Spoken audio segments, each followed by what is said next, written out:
This week, I'm talking about the tools you're going to want to utilize to make your weight loss journey as easy as possible. Well, you may have heard that I'm not a fan of calorie counters or point calculations, intense exercise routines, and the entire genre of meal replacement everything. I do use a few tools to help me along the way. I'm going to teach you why. With just a few of these tools, you can get massive results. We're talking about utilizing your own body and its hormones, a tracker, and a journal. We keep it simple around here, I'm telling you.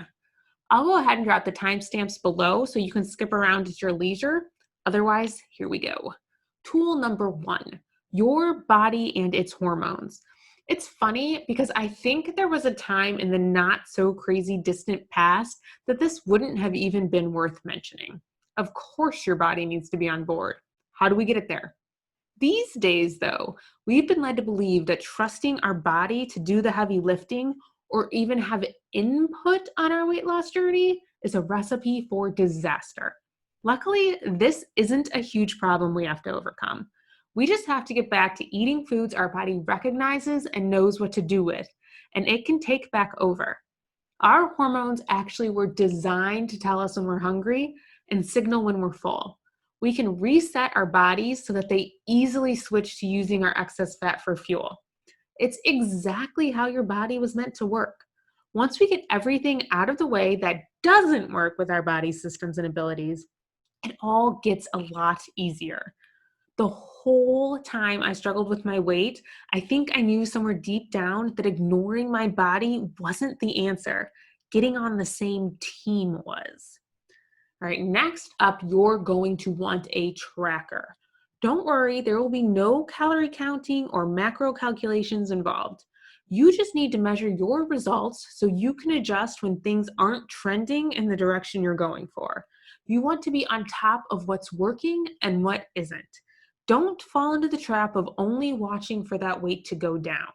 Also, be tracking things like cravings and hunger levels.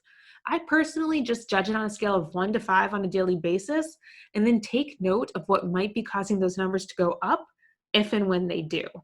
When we take a more complete approach to tracking, we can better identify what's causing us to overeat instead of just constantly trying to fight the symptom of overeating itself. I also like to note what I eat daily. It makes it super easy to identify what may have changed that either is making results effortless or has me headed in the opposite direction. Recently, I actually tried adding cocoa butter wafers to my coffee instead of the heavy cream that I normally use just to see what would happen. By day 3, I knew it was a no for my body since my weight had gone up pretty quickly in response. I know it works great for other people, but my body was clearly not into it. I went back to cream and my weight dropped immediately. It pays to pay attention and listen when your body isn't into something. Finally, the one you've all been dreading, or at least if you're anything like me, you have. What do I mean, a journal?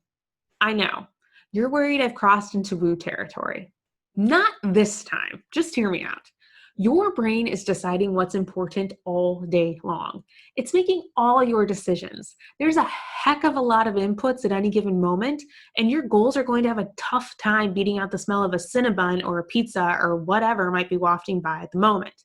Your brain is also running off of all kinds of stories and beliefs that while you might not be realizing are running the show, and this can get between us and what we most want, especially since a lot of this crap we didn't even put there in the first place.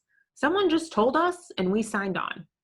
As someone very wise once said, what got us here won't get us there. If we can get some of these old stories that have been running the show out on paper, we can dismiss them. We can choose what serves us and trash the rest. We're also going to want to use that journal to recommit to what we do want and how we want to get it. If you're trying something new or different from your usual MO, this is even more important. Take a minute to write out what you're doing is worth it to you. Remind your brain before your day even starts. That way, when the rest of the world gets to have its chance to sway you, you've already told your brain what's up. Giving yourself a fighting chance out there to stay committed. I promise it's worth the 2 to 3 minutes a day it takes to jot it all down.